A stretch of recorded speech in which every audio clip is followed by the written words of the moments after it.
네, 안녕하세요. 김영로 TV의 김영로입니다. 오늘은 1월 7일이 되겠네요. 1월 7일. 아주, 새해 들어서 이제 첫 번째 그 7, 럭키 세븐의 날이네요. 여러분, 기분 좋은 하루 되시기 바랍니다. 오늘은 이제 무슨, 일이 있었나 하고 살펴보니까, 그, 그때 당시, 황제는 아니었죠, 아직. 황제가 되기 직전이었는데, 고종이, 나라는 망해가는데, 1884년에 이제 갑신정변이 일어났죠. 김옥균, 박영효, 아니면 이영식, 뭐 이런 일본, 친일 경향을 가진 그 이제 개혁 세력들에 의해서 이제 갑신정변이 일어났는데, 그래서 이거 우정총국 개소식하는 날 이제 정변을 일으켰어요. 근데 성공을 했죠. 성공을 했지만은 이제 3일 천하로 끝나버렸습니다. 그래서 3일 후에 다시 실각을 했는데, 그리고 나서 이제 실패하니까 전부 이제 일본이나 이런 데로 망명을 했죠. 물론 많은 그 어려움을 당했죠. 뭐 연좌제 같은 게 있었기 때문에. 그리고 나서 이제 10년이 지난 다음에 이모군란이 일어나고서 이제 1894년에 그 가보경장이 일어납니다. 가보개혁이죠. 뭐 경장이라는 게 이제 개혁이라는 뜻이니까. 음, 가보경장이 이제 일어나는데 그 친일 세력들이 다시 돌아와서 이제 그 가보경장을 일으킵니다. 이제 그 와중에 이제 고종에게 이제 건의를 하는 거죠. 이게 정말 나라가 꼭 엉망이니까 나라를 이렇게 좀 고쳤으면 좋겠다라고 해갖고서 이제 상당히 그 개혁적인 어떤 행위를 많이 하죠. 그러니까 그게 이제 뭐 못 이겨갖고 마음에 내키지 않지만은 이제 고종이 이제 홍범 14조라는 걸 갖다 이제 결정을 해서 반포를 하게 됩니다. 지금 해설을 보면 이제 우리나라 그 최초의 근대적 헌법이다 이렇게 이제 평가를 하고 있는데 뭐 그 내용은 이제 좀 이따 자세히 알아보겠지만 어, 그러니까 이제 전제 군주로서의 고종의 어떤 그 권력을 갖다 이제 야, 우리나라는 공화정으로 가야 된다라고 해갖고 이제 고종의 권한을 갖다 자꾸 축소를 시켰던 거예요. 고종이 화가 나잖아요. 그만해 보니까. 결국은 이제, 어, 다시 그 개혁파 세력들을 이제, 그 다시 옥죄는, 그래서 처벌하는 그런 이제 과정을 거치면서 결국은 나라는 이제 망국의 길로 이제 들어가게 되죠. 어, 홍영식이 이제 사실 그때 당시에 재상이었는데, 그러니까 내각 총리 대신이었죠. 그래서는 지금으로 얘기하면 국무총리 같은 건데, 결국은 그 고종의 어떤 의도대로 보부상들한테 이제 몰매를 맞아서 죽습니다. 홍영식이. 그렇게 해서 이제 결국은 우리나라의 개화가 또 한 번 실패를 하게 이제 되는 거죠. 뭐 서론이 좀 길었지만 이 홍범 14조라는 것이 이제 그런 배경을 갖고도 태어난 겁니다. 그래서 이제 자세한 것은 잠시 뒤에 말씀을 좀 드리기로 하겠습니다. 그리고 오늘은 그 인일이라는 날이라고 합니다. 인일은 그 사람을 위한다는 그런 뜻이라고 하더라고요. 물론 1월 7일은 맞는데 양력 1월 7일이 아니고 음력 1월 7일을 갖다 이제 지칭을 하더라고요. 그래서 이제 옛날에는 그날 이제 인일, 인일제라고 이제 인재를 등용하기 위해서 이제 과거를 이제 치르고 그랬다라는 그런 얘기가 있습니다. 네, 네, 오늘 홍범 14조와 인일에 대해서 좀 자세히 앞으로 알아보는 것으로 하겠습니다. 네, 그 홍범 14조에 대해서 알아보겠습니다. 자, 홍범 14조라고 하는 것은 1895년 1월 7일 오늘이네요. 음력으로 따졌을 때는 1894년 12월 12일입니다. 이날 제정 선포된 우리나라 최초의 근대적인 헌법이다라고 정의를 하고 있습니다. 정말 뭐 근대화가 됐는지는 사실 의문스럽고요. 뭐 어찌됐든 그간의 그 기존의 에, 왕권에 의해서 모든 일이 좌지우지되던 그런 어떤 시대적인 뭐 규범이라고 할까? 이제 그것이 이제 뭔가 법제화 돼야 된다라는 그런 이야기를 담은 그런 어, 어떤 규정이기 때문에 그래서 그걸 이제 최초의 근대적 헌법이다라고 이렇게 정의를 하고 있다고 봐야 될 것 같습니다. 자, 홍범할 때 이제 홍자는 이제 넓은 홍자죠. 홍수할 때 이제 큰 물이니까 이게 크다라는 뜻입니다. 넓고 크다라는 뜻이죠. 자, 근데 시대적 배경이 1895년이니까 갑신정변이 1884년에 이제 일어났지만 3일 천하로 끝나고 갑오경장이 이제 10년 뒤에 1894년에 이제 갑오경장 즉 갑오개혁이 이제 일어나죠. 갑신정변에서 이 패퇴했던 이제 친일 개화파들이 다시 1894년에 갑오경장을 통해서 다시 이제 정치 전면에 나섰다라고 이제 보면 되겠습니다. 음, 일단은 그 내역을 한번 보겠습니다. 1895년 1월 7일 고종 32년입니다. 고종은 세자와 대원군 종친 및 백관을 거느리고 종묘에 나아가 먼저 독립의 서고문을 고하고 이를 선포하였고 1월 8일에 이를 전 국민에게 반포를 하였다. 예, 서고문이라고 하는 것은 그 옛날에 임금이 종묘에 알리던 그 나라의 큰 일을 적은 글이다라고 정의되어 있습니다. 자, 종묘. 이제 지금 종로 삼각 쪽에 가면 이제 종묘가 있죠. 예. 그게 결국은 그 조선조의 그뭐 왕이라든가 왕비 이런 그 유패를 모셔놓은 사당입니다, 거기가. 이 종묘사직을 이제 지킨다라고 해서 그 사당을 지키기 위해서 결국은 고종이 나라도 넘긴 거 아닌가 이런 생각도 해볼 수가 있어요. 어찌됐든 이 문제는 모두가 다시 한번 관심을 갖고 들여다봐야 될 일이라고 생각을 합니다. 네, 두 번째 보겠습니다. 이 서고문을 홍범 14조라고 하여 근세 최초의 순한글체와 순한문체 및 국한문 혼용체 세 가지로 작성하여 발표를 했는데 순한글체에서 홍범 14조를 14가지 큰 법이다라고 표기를 했다고 합니다. 즉 홍자가 넓은 홍자, 크다, 홍수할 때 그 큰 물이 홍수잖아요. 그러니까 큰 홍범, 큰 법이다 이거죠. 규범이다 이거죠. 그게 이제 14가지였습니다. 자, 이는 14개 조목이 강령으로 자주독립의 확립, 왕위 세습제, 후빈의 정치 불반영, 조세 법률주의와 예산 편성, 지방 관제의 개혁과 지방 관리 권한 제한, 선진 외국 학예와 문화 수입, 입법과 국민의 생명 재산 보호, 징병과 군대의 양성, 광범위한 인재 등용 등이 그 내용이다. 자, 여기 보면은 뭔가 상당히 근대적인 개념이 많이 들어가 있죠. 입법이라는 문제, 그다음에 국민의 생명과 재산을 보호한다는 문제, 그다음에 선진 외국으로부터 문화를 수입하고 기술을 도입해야 된다는 문제, 그다음에 이제 그 조세 법률주의라든가 정치 불가능, 뭐 상당히 그 진취적이고 개혁적인 그런 내용들이 포함되어 있다고 봐야 될 것입니다. 자, 그 14조를 한번 하나씩 보도록 하겠습니다. 제 1조를 보면은 천국에 의존하는 생각을 끊고 자주독립의 기초를 세운다.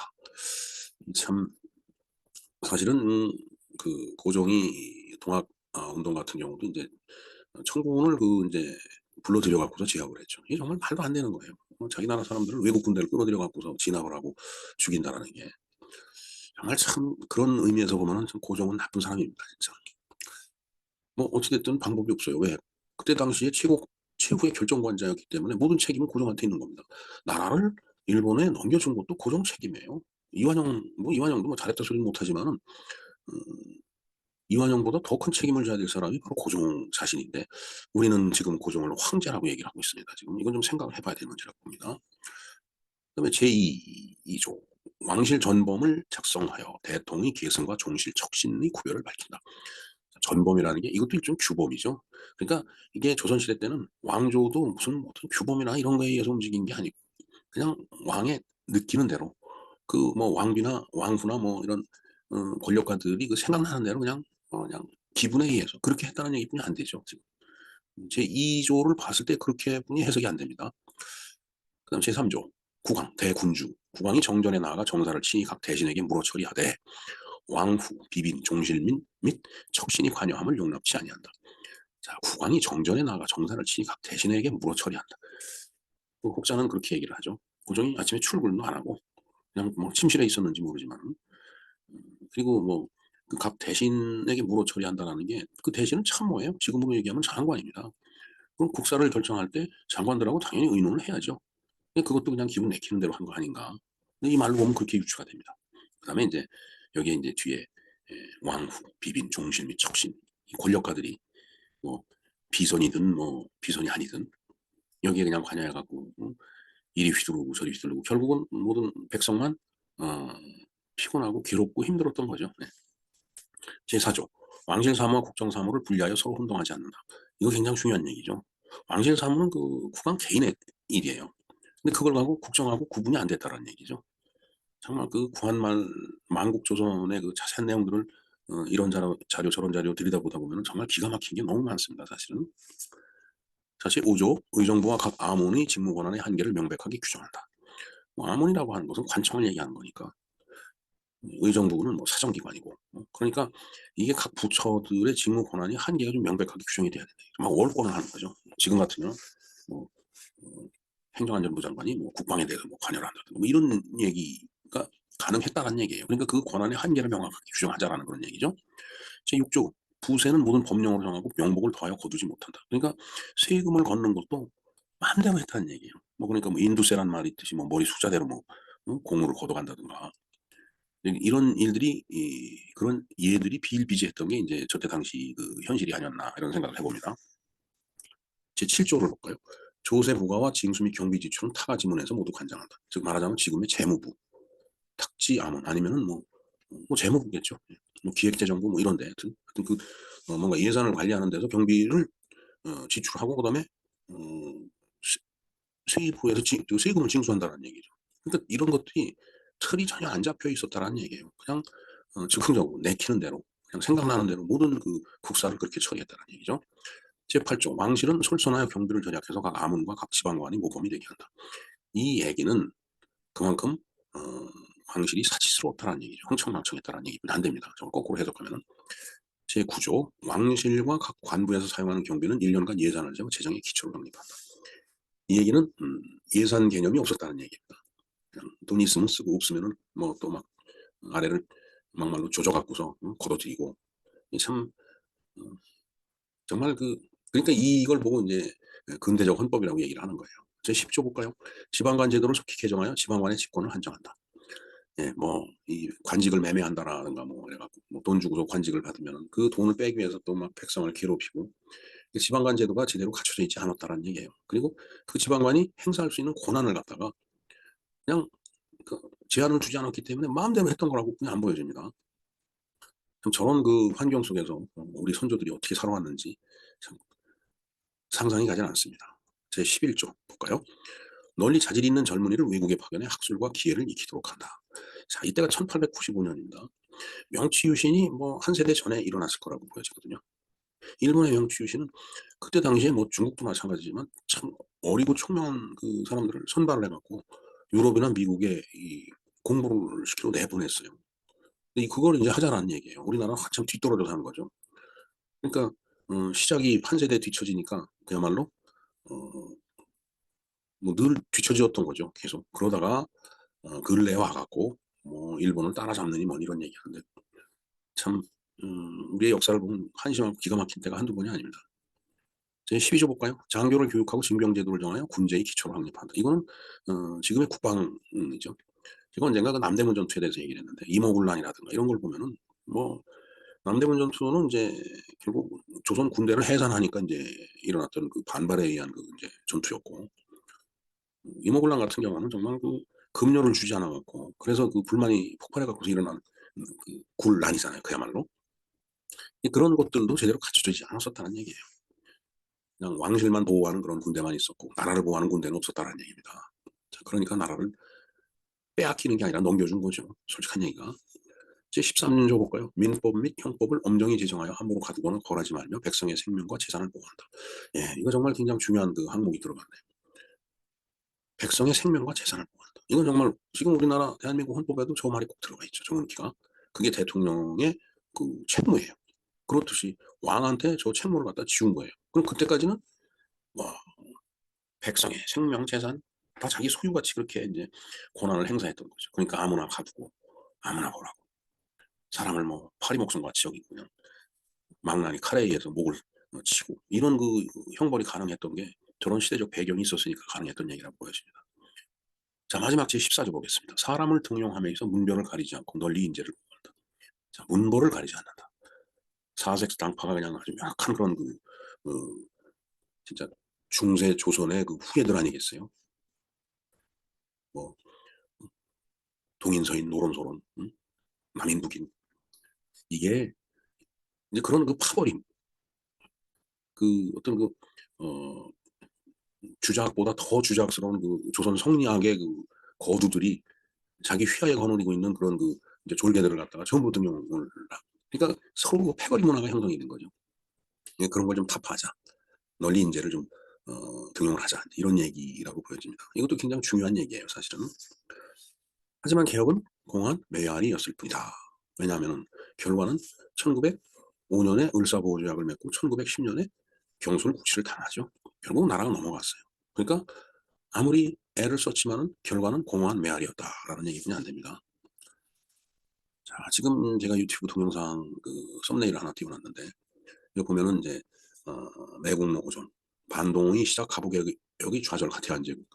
예, 박종인 그 기자의 유튜브, 박종인의 땅의 역사죠. 정말 우리가 조선 말기를 이해하는데 굉장히 중요한 그런 자료가 될 것이라고 생각을 해서 썸네일을 띄웠으니까 구독자님들께서는 시간이 있으시면 한번 참조를 해서 내용을 봐주시기 바랍니다. 자, 그 다음에 오늘이 1월 7일인데 이 인일이라는 그런 기념일이라면 기념일이죠, 사실. 근데 이제 이거는 양력 1월 7일이 아니고 이제 음력 1월 7일이라고 합니다. 왜냐하면 뭐 저때는 음력을 썼기 때문에.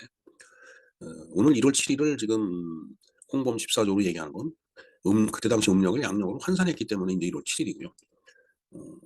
실질적으로 음력 1월 7일에 뭔 일이 있었느냐면은 이게 동아시아라는 얘기죠. 그러니까 그 조선에만 해당된 건 아닙니다. 동아시아에서 음력 1월 7일은 인일, 일명 사람 인자 날일자니까 사람 날이라고 부르며 사람을 귀하게 여겼다고 합니다. 정말 귀하게 여겼는지 모르겠는데. 근데 저렇게 사람을 귀하게 여긴 군주가 있었죠. 그런 군주가 있을 때는 나라가 흥했다라는 얘기입니다. 하지만 그렇지 못한 군주가 있었을 때는 나라가 결국은 고난과 가난에 허덕이다가 결국 나라를 잃어버린 것이 아닌가 이런 생각을 하게 됩니다. 자, 그래서 이날은 보통 일을 하지 않고 쉬었다고 합니다. 1월 7일이 휴일이네요. 그야말로 할러데이입니다. 할러데이. 해피 할러데이. 예.